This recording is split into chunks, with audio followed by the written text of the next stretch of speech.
우선 지난번 조금 하다가 마무리했는데요. 9684페이지에 보시면 주의 진노와 심판 대목이 나옵니다. 여기는 주님께서 진노하시면 앞에는 이제 권능을 보여줬죠. 예수 그리스도께서 얼마나 영광스럽고 또 정말 위대한 또 장엄한 권세를 지니고 있는가, 권능을 지니고 있는가에 대해서 밝혀준 것이 바로 지금 7장까지 나왔거든요. 그런데 이제 8장부터 16장까지는 주님의 진노예요. 예수 그리스도께서 승천하신 예수님이 진노를 하시면 어떤 상황이 벌어지는가, 그 상황을 말해주고, 그리고 이제 실제로 화를 정말 화를 이 땅의 역사 속에서 실행하시는 장면들이 바로 계속해서 이어지는데, 그 가운데 이제 8장에서 9장까지가 지난 진노에 의한 것이에요. 지난 진노, 과거에 지나간 진노가 어떤 재앙들을 일으켰는가, 그래서 지나간 재앙들에 대해서 말하는 것이 8장에서 9장까지인데, 이게 이제 8장이 4차례 임한 나팔재앙이라고 그랬죠. 그러니까 이렇게 됩니다. 인이죠, 인. 이게 7째 인이고, 6, 5, 4, 3, 2, 1. 7째 인 떼게 되면 여기서 이제 뭐가 나오느냐면 나팔이 나와요. 1, 2, 3, 4, 5, 6, 7. 이게 이제 바로 인이거든요. 인. 이거 나팔. 인은 이제 봉해진 거죠. 비밀. 이렇게 딱 비밀을 봉해놨는데, 인을 띄면 비밀이 나타나잖아요. 그러니까 인을 뗀 다음에 비밀이 나타나는데, 그 비밀이 어떤 비밀이냐면 하나님의 예수 그리스도의 영광과 그 다음 그의 권세, 특히 이제 권세, 능력의 상황이 인을 떼니까 다 드러나요. 그것이 이제 지난번 말씀드린 대로 첫 아담이 하나님께서 다 천지만물 창조해서 첫 아담에게 통치하도록 맡겨줬는데, 첫 아담이 불순종하고 타락함으로 다 무산돼 버려죠. 그래서 이제 둘째 아담은 모든 것 다 죽어난다. 이 지상에 전쟁도 죽어나고 흉년도 죽어나고 사망도 죽어나고 모두 전부 다 하늘 보좌에 계신 둘째 아담 예수 그리스도가 다 죽어나신다. 맞죠? 정확하게. 이제 그것 아시면 7째 인 떼시기 전까지의 요한계시록 해석은 어려울 게 하나도 없죠. 새 아세아 7교회에 대한 교훈이 나오고, 그 다음에 이제 보좌 우편에 계신 그리스도의 영광과 권세가 이제 6째 인 뗄 때까지 다 드러나잖아요. 그 권세란 뭐냐면 첫 아담에게 우주 만물을 창조하시고 다스리라 하신 그 권세를 첫 아담은 주관하지를 못했는데, 마지막 아담 예수 그리스도가 그 권세를 지금 다 쥐고 있다. 봐라. 첫째 인 때니까 나타나고, 백말도 나타, 승리, 전쟁에서 전쟁, 사망, 이런 권세들이 전부 그리스도가 다 쥐고 있다. 그게 이제 바로 그리스도의 재림을 의심하고 낙심하는 아시아 7교회 성도들에게 힘을 주는 거죠. 야, 정말 우리가 낙심할 필요가 없겠구나.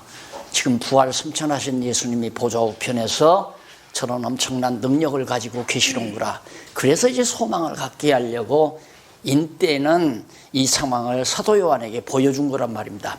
그런데 문제는 7째 인 떼는 거예요. 7째 인을 떼니까 나팔을 7개를 받은 천사들이 딱 나타나잖아요. 이건 나팔재앙은 뭐냐면 신호입니다. 신호. 무슨 신호?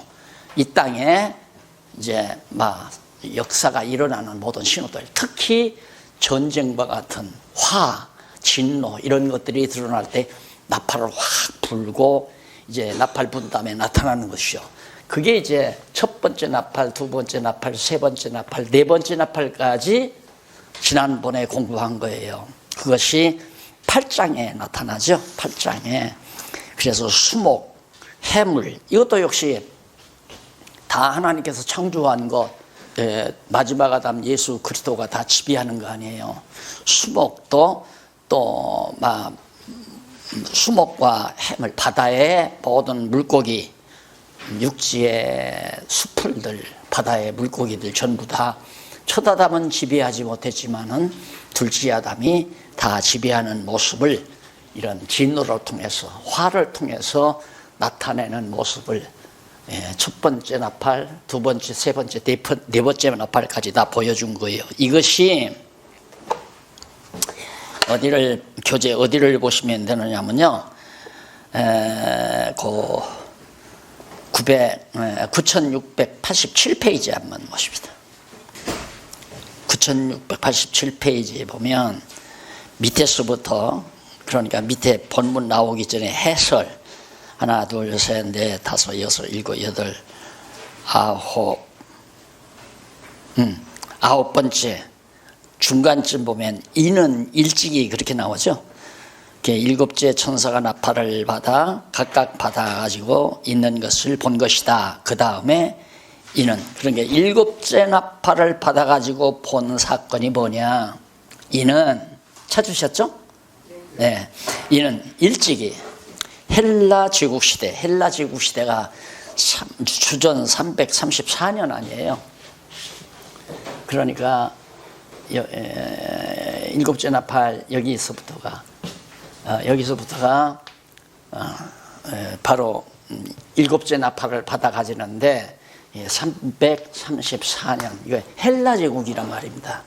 지난번 말씀드릴 때 파사는 그래, 파사 제국은 도리어 유대인들에게 도움을 줬죠. 유대인들에게 정말 해방을 줘가지고 귀국하도록. 그러니까 하나님께서 파사 제국은 아름답게 쓰신 거예요.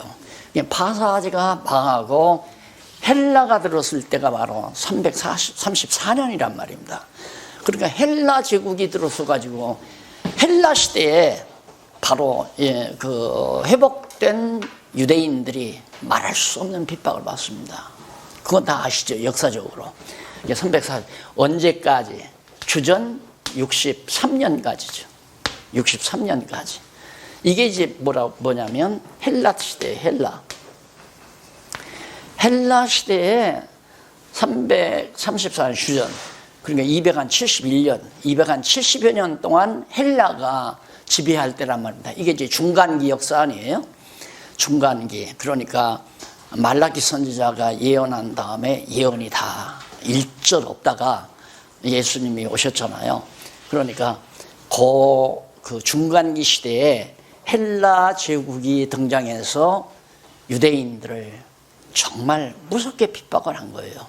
안티오코스 에피파네스가 제일 악랄하게 유대인들을 핍박했죠. 그 화가, 그 재난들이 이제 쭉 지속되는 것이 이제 63년도까지 그렇게 이해를 하시면 될 겁니다. 아시겠죠, 이제? 지금 제가 드리는 말씀, 이게 굉장히 이제 여러분, 목사님들께서 요한계시록을 성도들에게 가르쳐 나갈 때 아주 중요한 겁니다. 굉장히. 어떻게 요한계시록의 구조를 보느냐. 그러면, 자, 다시 한번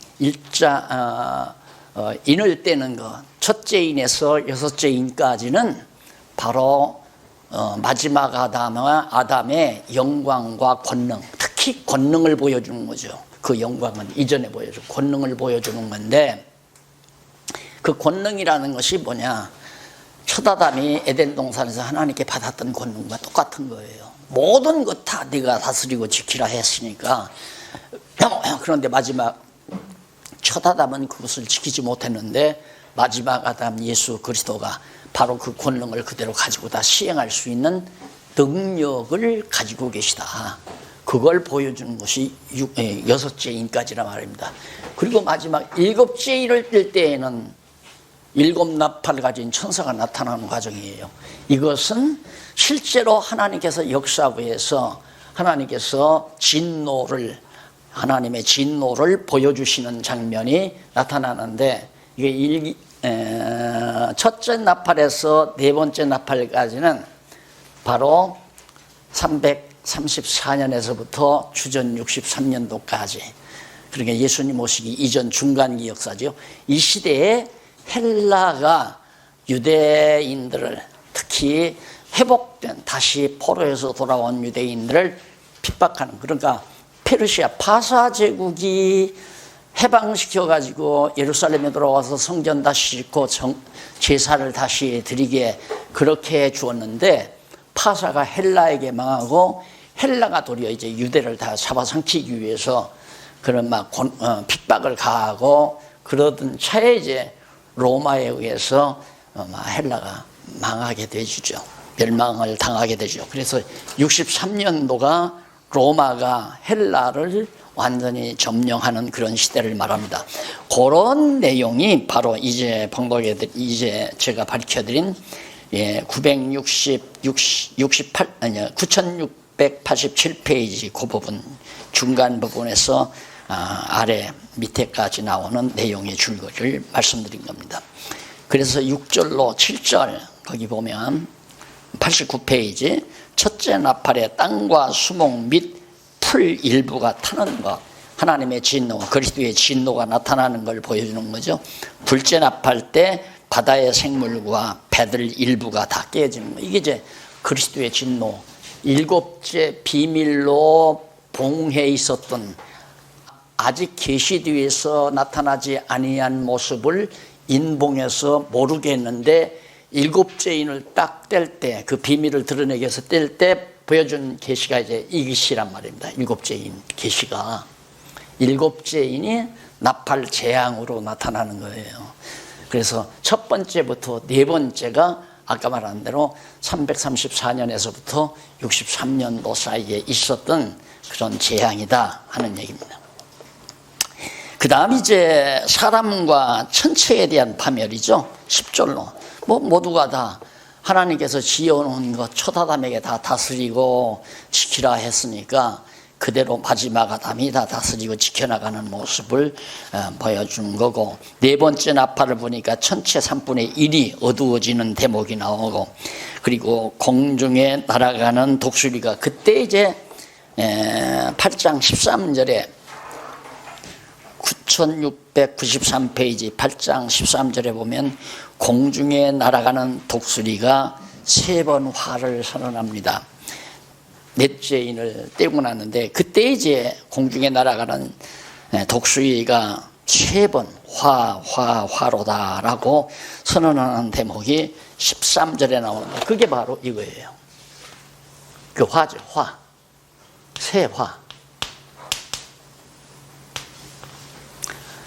다섯째 인을 뗄 때 화가 나타나고, 두 번째, 세 번째 화가 등장하는 겁니다.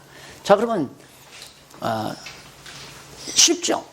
인을 봉해져서 알 수 없었던 인봉을 하나하나 뗄 때 그리스도의 권능이 다 드러났고요. 인봉에서 알 수 없었던 것이 다 드러났고, 일곱째 인을 떼니까 하나님이 이런 권능을, 마지막 아담이 이런 권능을 가지고 계신 예수님이 그 권능을 가지고 이 땅 위에 정말 진노를 행하시는 모습이 지금 일곱째 나팔 재앙으로 나타난다. 7번 나팔 재앙으로 나타난단 말입니다.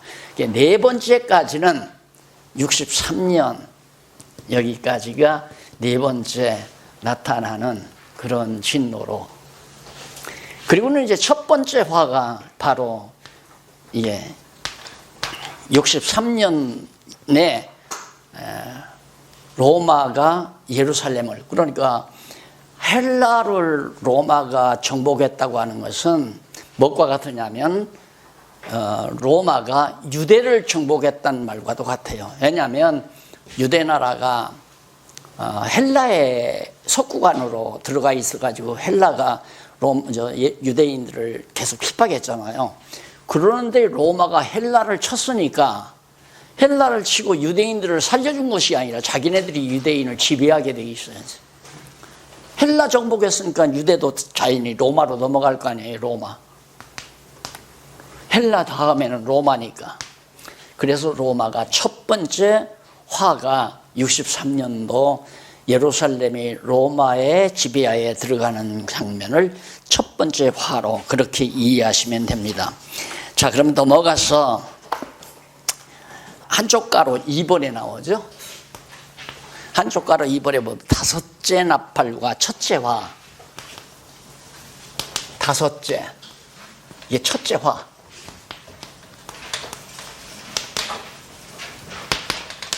이게 첫째 화. 그렇게 이걸 말하는 거예요.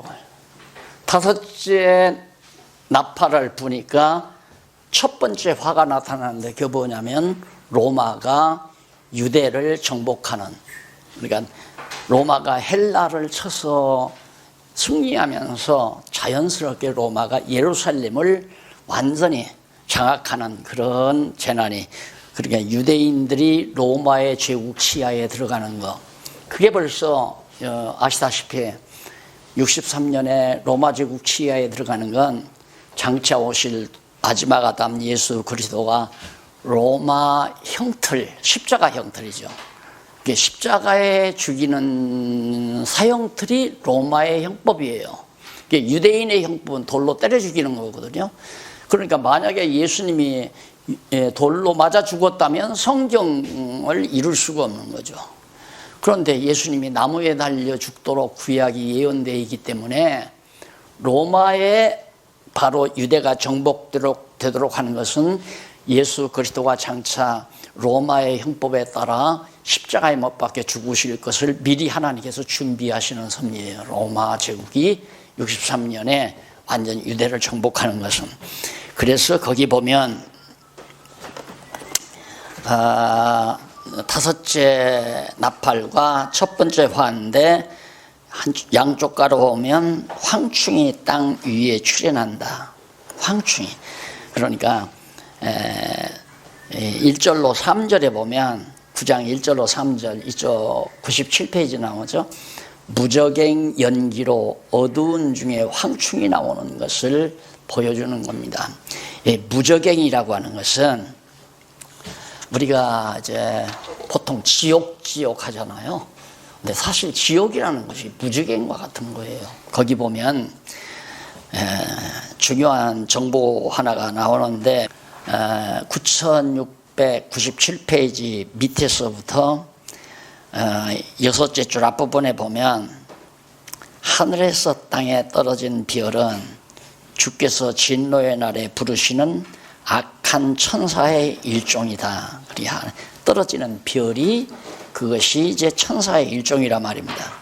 누가복음 10장 18절에 나오죠. 그리고 무적행은 헬라어로 아퀴소스라고 그래요.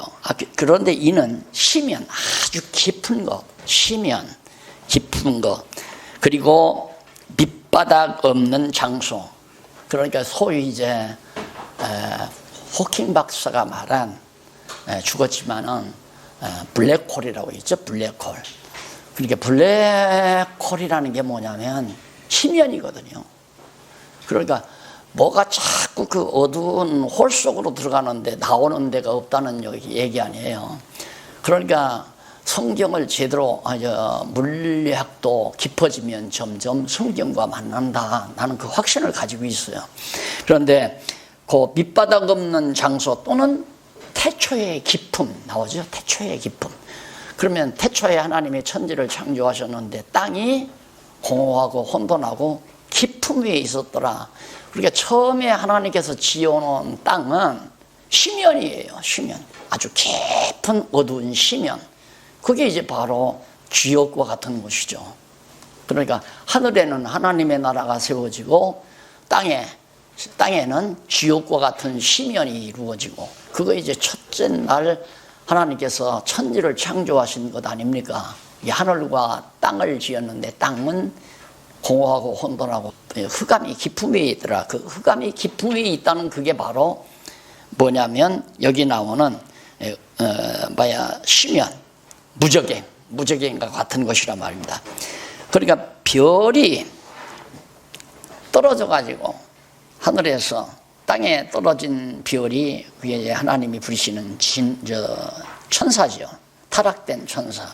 진노의 날에 부리시는 악한 천사. 그러니까 악한 천사의 근거지가 시면이라고, 지옥이라고 생각하면 되죠. 무저갱이라고. 그래서 그 밑에 보면 밑에 두 번째 줄 앞부분, 요한은 다섯째 천사가 나팔을 불었을 때 본 것에 관해서 언급했다.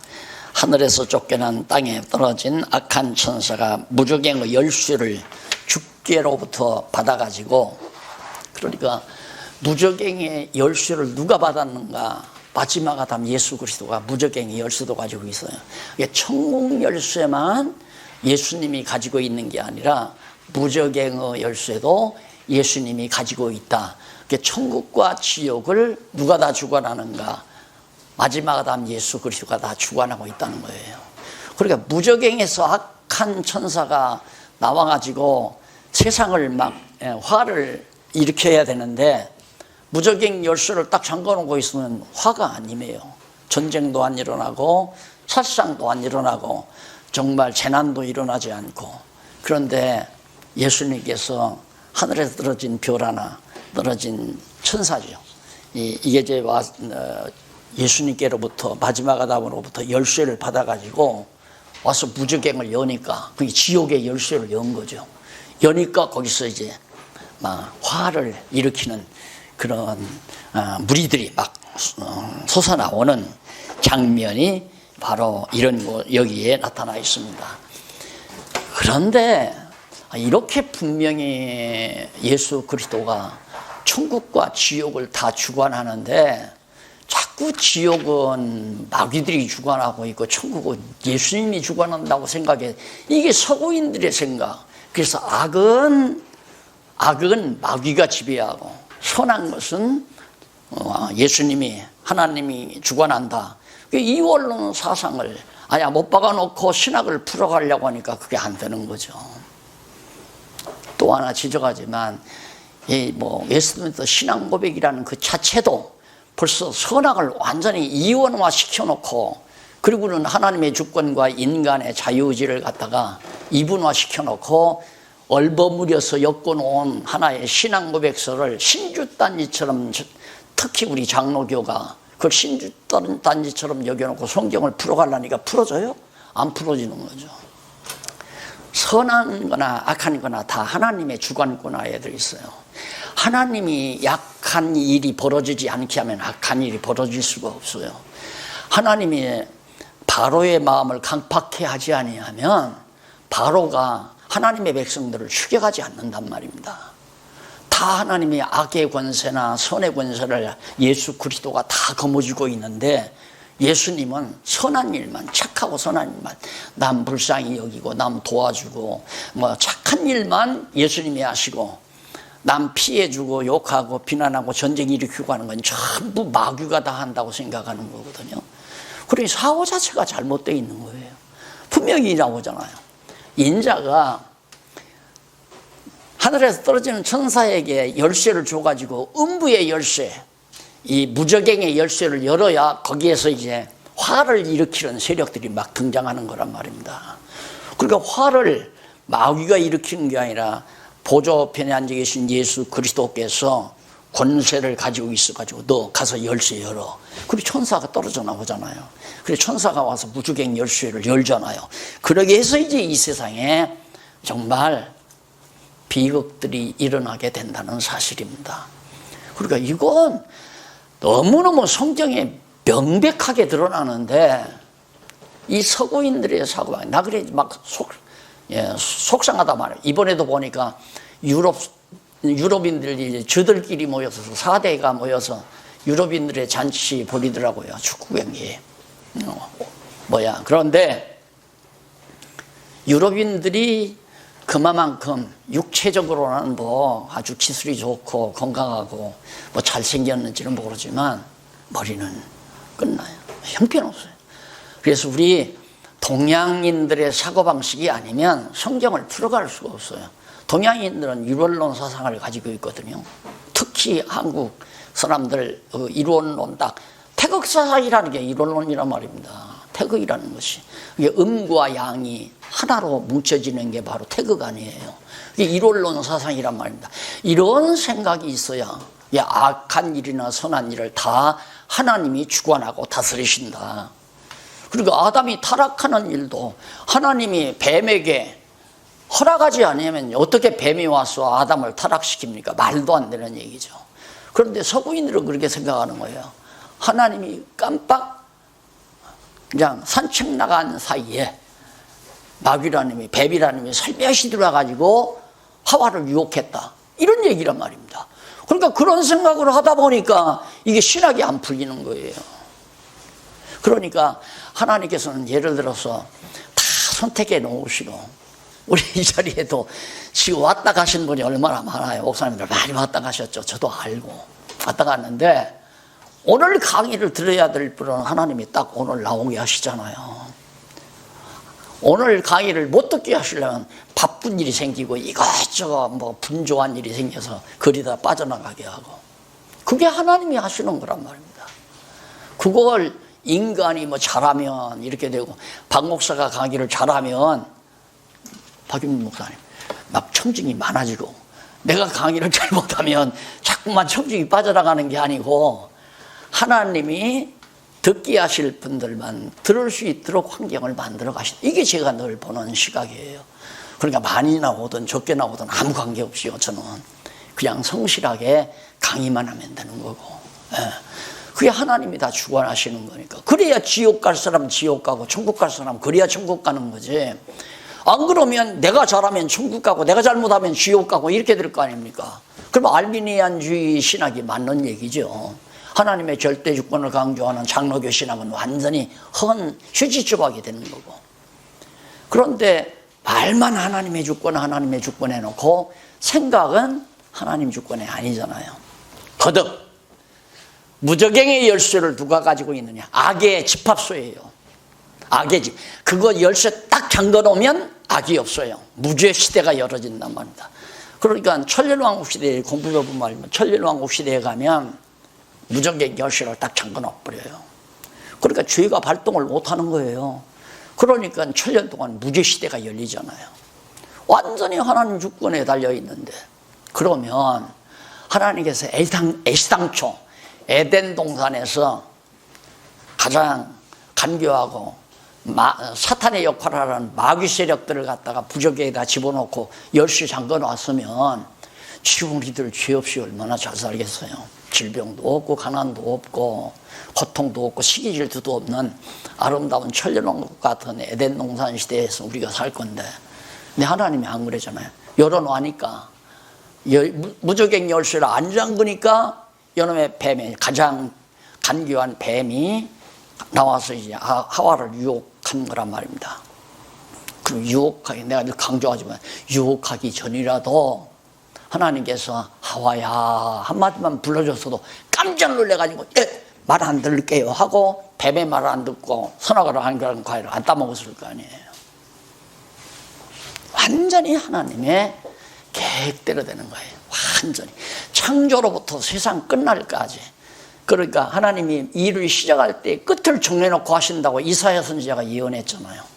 완전히 세팅해놓고 하나님께서는 그대로 착착 진행해가는 것이 이 세상 역사 계시사라 이 말입니다. 지금의 이 세상 역사라고 하는 하나님 당신을 계시하시는 계시사거든요. 계시가 끝나면 이건 다 없어져 버리고 영원한 원형의 세계로 우리가 가는 거 아니겠어요? 자, 그래서 이제 거기 보면 황충에게 인맞지 아니한 자들만 해야 하고 그렇게 말을 합니다. 그러니까 첫 번째 화가 일어났을 때도 인을 맞지 아니한 자, 인을 맞지 않았단 말은 선택받지 못한 자, 하나님의 백성으로 정말 주민등록증이 없는 자, 그런 거예요. 쉽게 말하면 하나님이 창세전에 예정해 놓은 그런 증거가 없는 인 맞지 아니한 자들만 전부 해야라. 이게 첫 번째 화 나타나는 거 아닙니까? 그래서 황충이 권세를 수령하는 대목이 9장 5절로 11절에 나와요. 황충들이 사람을 5 달 동안 괴롭혀도 죽지 못함을 알려주는 황충이 나와가지고 5달 동안 괴롭힌데 죽지를 않아요. 괴롭기만 하고. 그게 사실 안 죽고 괴롭힘 당한다는 게 더 고생이거든요. 그러니까 사실은 사형제도라는 게 도리어 더 좋아요. 죄였는데 무기징역보다는 사형 선고가 훨씬 낫죠. 당사자에게는. 무기징역 살 바에 죽어버리는 게 낫지. 매일 감옥에서 자유 없이 의미 없이 세월 보낸다는 건 사람 미칠 일이란 말입니다. 그런데 여기도 보면 안 죽게 만들어요. 죽지 않게. 그러면 거기 보면 이제 그 황충에 대해서 그 밑에 보면 700페이지 밑에서 세 번째 끝부분에 보면 나오잖아요. 첫째, 그들을 죽이지는 못하게 하시고 라고 그렇게 말을 했습니다.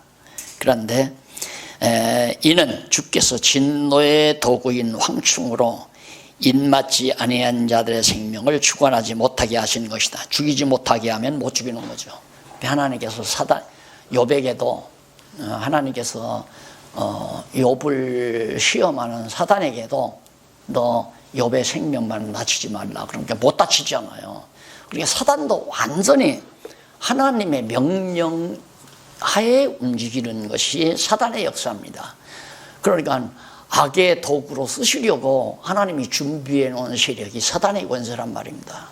근데 그렇게 성경은 뭐 여기저기 그렇게 다 밝혀놓고 있는데 성경을 제대로 모르는 서구인들 신학이 성경과는 관계없이 자기 상식적인 신학을 만들어 놔가지고 그걸 어줍지 않게 우리 한국교회도 받아들여 가지고 그동안 100년이 훨씬 지났는데도 아직도 정리가 되지 아니하니까 서구에서는 벌써 자유주의 신학으로 나가버리. 성경 하나님 말씀 아니다. 그래서 인간의 인지가 발달해서 인간 상식적인 진보주의 신학을 만들어서 완전히 기독교를 다 타결시켜버리는 무자비한 일들이 서구 신학에서 이루어졌고 그것이 지금 한국교회에 불어닥치고 있단 말입니다. 서구 신학이 우리 대중들에게 안 먹히니까 아직 교회가 그런 대로 사람이 보이지 그 신학이 딱 대중에게 들어가 버리면 맞아. 무슨 성경이 하나님 말씀이야. 천국이 어디 있어. 뭐 하나님이 어떻게 예수가 그 구름 타고 오시오. 하나도 믿을 사람 없어요. 그럼 교회가 완전히 다 문 닫아 버리는 거죠. 인지가 발달하면 발달할수록 교회는 오염한 거죠. 이것이 이제 우리가 처한 현실이기 때문에 성경을 성경대로 확실하게 하나님의 말씀이라고 믿도록 만든다고 하는 것이 가장 지금 우리가 해야 될 시급한 과제다. 난 그렇게 생각합니다. 성경을 여기서 조금 저기서 조금이 아니라 창세기부터 요한계시록까지 완벽하게 봐라. 이런데도 어떻게 성경이 하나님 말씀이 아니냐. 이런데도 어떻게 하나님이 살아계시지 않냐. 두 가지예요. 성경은 하나님 말씀이다. 그리고 하나는 하나님 말씀이 말씀하신 하나님이 살아계시다. 그러니까 하나님 살아계시다. 그 살아계신 하나님이 말씀하신 것이 성경이다.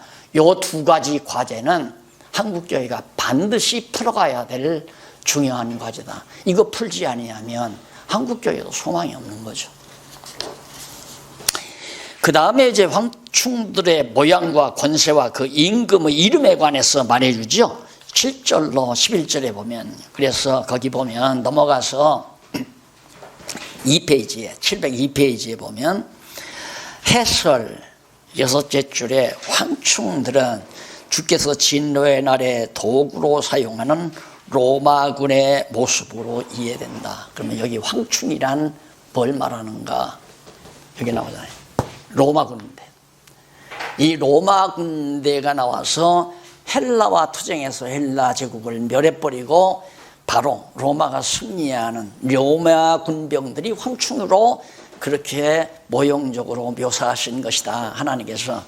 그러니까 로마 군대가 이렇게 헬라와 전쟁을 일으키는 것이 로마 군대 장군이 아니면 로마 제국의 황제가 결단 내려서 한 게 아니에요. 인을 5째 인을 보좌에 앉으신 예수 그리스도가 바로 나팔, 인이 아니라 7째 인을 떼시고 나서 그 인 가운데 5째 나팔을 천사로 하여금 불게 해가지고 하늘에서 천사 하나가 별 하나가 땅으로 내려오잖아요. 그게 이제 어떻게 왜 내려오냐면 보좌에 앉으신 예수 그리스도로 하여금 뭘 받으러 열쇠를 받아가지고 지옥의 열쇠, 그러니까 음부의 열쇠를 받아가지고 바로 열쇠를 푸니까, 열쇠를 풀어버리니까 음부 바로 그 무적행에서 메뚜기 떼들, 아니 황충 떼들이 막 나와가지고 전쟁을 일으켰다. 그 황충 떼가 로마 군대들에 대한 하나의 모형이다, 상징이다 하는 얘기예요. 그래서 그 황충들이 이제 나오는데, 첫째, 전쟁을 위하여 예비한 말들 같다. 그렇게 로마 군대가 타고 나오는 말들을 말하는 거고, 둘째, 그 머리에 금 같은 면류관 비슷한 것을 썼으며 라 했고, 곧 잠시 승리를 보장받은 군장이 면류관 비슷한 것을 머리에 썼다는 말이고, 셋째, 그 얼굴은 사람의 얼굴 같고라고 했는, 이는 실상은 짐승과 같지만 인간의 흉내를 내고 있음을 말하는 것이다. 그러니까 로마 군대가 보기는 사람이지만은 짐승 권세의 앞잡이에요. 짐승 권세의 앞잡이. 그러니까 저들끼리 싸우면, 헬라도 물론 짐승 권세죠. 그렇잖아. 이거 짐승 권세거든. 짐승 권세가 야 이제 너 그만해 먹어라, 네가 해라 하고 바톤을 일으키는데, 그러기 위해서도 그것도 누가 주관하는가? 보좌에 앉으신 예수 그리스도가 주관한다. 그러니까 보좌에 앉으신 그리스도 다음에 짐승 권세, 짐승 권세 다음에 헬라, 로마. 그러니까 예수 그리스도가 짐승 권세를 지배하는데, 이 짐승 권세에게 허락하니까 헬라와 로마가 전쟁을 일으켜서 하나는 방하고 하나는 흥하고, 역사를 그렇게 봐야 된다 말입니다. 지금 뭐 중국과 미국이 지금 무역전쟁으로 심각하죠? 이걸 누가 이기느냐는 하나님께서, 누가 주관해요? 예수 그리스도께서 주관하는 거란 말입니다. 왜? 역사답게 하나님의 계획대로 역사를 일으키기 위해서. 그러면 미국이 이길 거냐, 무역전쟁에 미국이 이길 거냐, 중국이 이길 거냐, 이거는 이기는 게 아니라 저들끼리 망하는 거예요. 세상 권세라고 하는 것은, 예를 들어서 남북한이 전쟁을 해서 우리 남한이 이기고 북한이 졌다. 이걸 우리 기독교인들이 하나님이 우리를 지켰다라고 보면 안 되는 거예요. 세상 권세를 파멸하기 위한 하나님의 섭리지, 세상 나라와 하나님의 나라는 정다릅니다. 우리의 대결은, 우리의 적수는 인간 권세인 남한도 우리 교회의 적수고, 엄밀히 따지면 북한도 인간 권세이기 때문에 우리의 적수고, 미국도 우리의 적수고, 소련도 우리의 적수고, 중국도 우리의 적수고, 인간 권세, 세속 권세라고 하는 건 다 하나님 나라의 대적들이에요. 하나님 나라를 괴롭히는 것들이고. 그런데 이게 혼란을 빚어가지고 마치 무슨 미국은 우리 교회 편이고, 중국은 공산당이니까 우리 교회 반대편이고, 이렇게만 생각하는 거니까 역사가 안 풀리는 거죠. 역사 해석이 안 된단 말입니다. 그러면 하나님 편에서 치면 안 되잖아요. 하나님 편에서 치면. 그럼 우리가 언론 생각할 때, 미국이 이기는 거는 하나님이 우리를 도운 거고, 중국이 이기는 거는 하나님이 우리에게 재앙을 주는 거다, 이런 식으로 역사를 봐나가니까 역사가 안 맞아떨어진다 이 말이에요. 해석이 안 되는 거고. 그래서 하나님께서는 교회를 교회되게 해 주시기 위해서 이렇게 자기들끼리 전쟁이 아니고 세상 나라들끼리 전쟁해서 패하고 흥하고 하게끔, 이걸 어디서 보여주느냐면 다니엘서에서 보여주잖아요. 우리가 선지서를 안 배웠지만 다니엘서는 뭐냐, 세상 나라 멸하고 성민 나라 세우시는 거거든요. 거기서 세상 나라란 뭐냐면 바벨론, 그 다음 파사, 헬라, 로마, 이게 다 바벨론, 다 아수르, 바벨론, 파사, 헬라, 로마, 이게 다 세상 나라예요. 이거 다 멸한 다음에 뭘? 성민의 나라.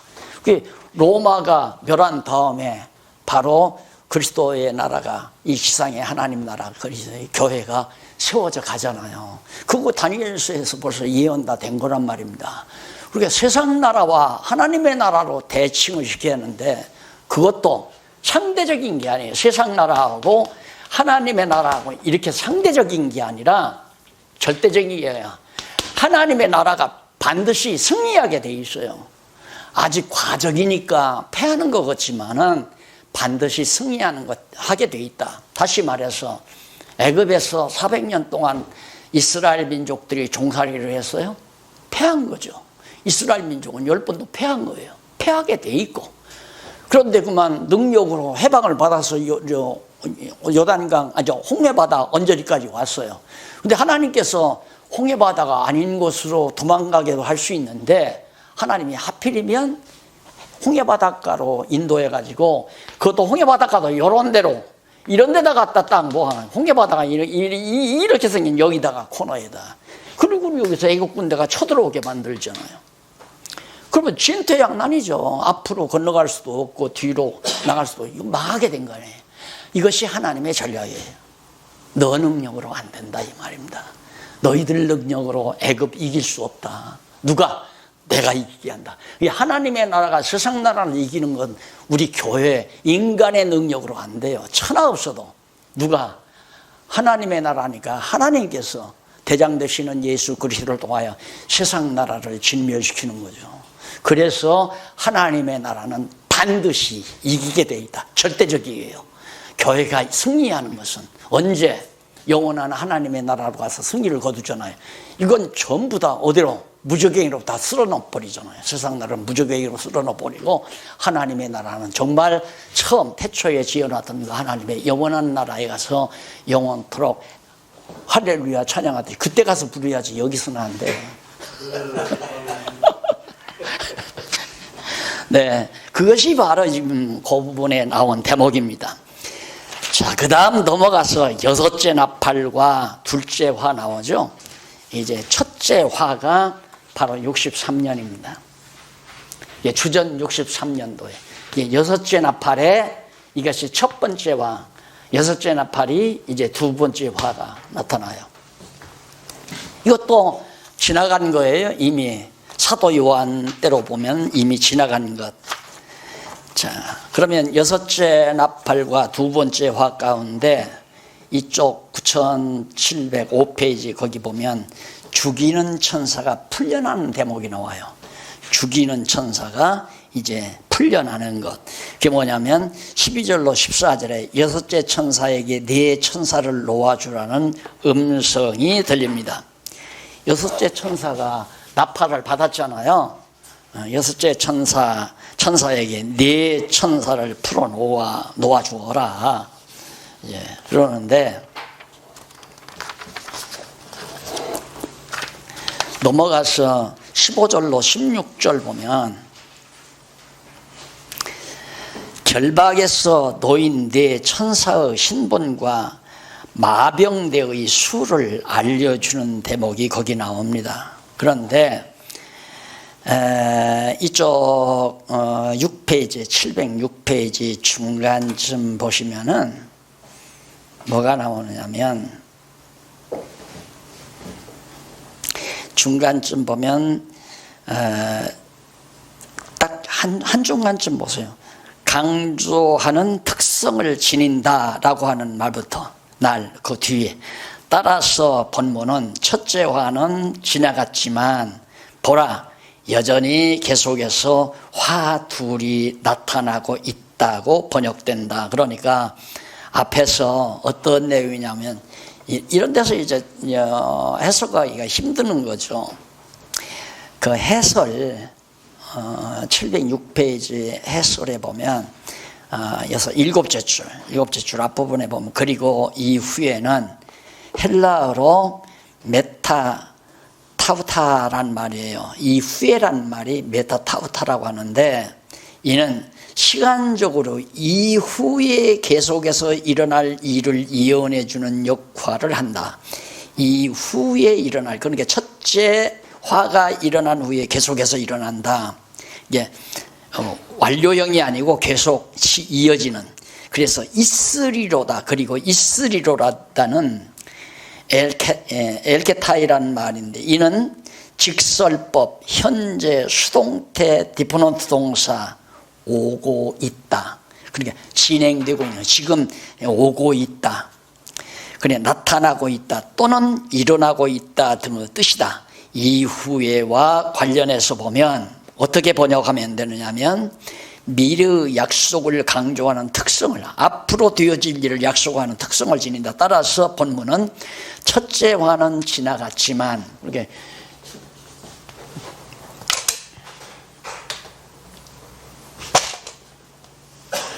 지금 사도 요한이 95년도에 요한계시록을 기록하잖아요. 그러니까 이때로 와서는 이미 이건 지나갔잖아요. 주 63년도는 이미 그러니까 첫 번째 화는 이미 지나갔다 이 말이에요. 그래서 지나갔지만 보라, 여전히 계속해서 화 둘이 나타나고 있다. 그래, 현재 둘이 이것이 지나갔지만 계속해서 화 둘이, 그러니까 이 화하고 일곱째 화하고, 이게 이제 세 번째거든요. 첫 번째 화, 두 번째 화, 세 번째 화가, 그러니까 이건 지나갔지만 지금 이건 현재 다가오고 있고 이것도 다가오고 있다 그 말입니다.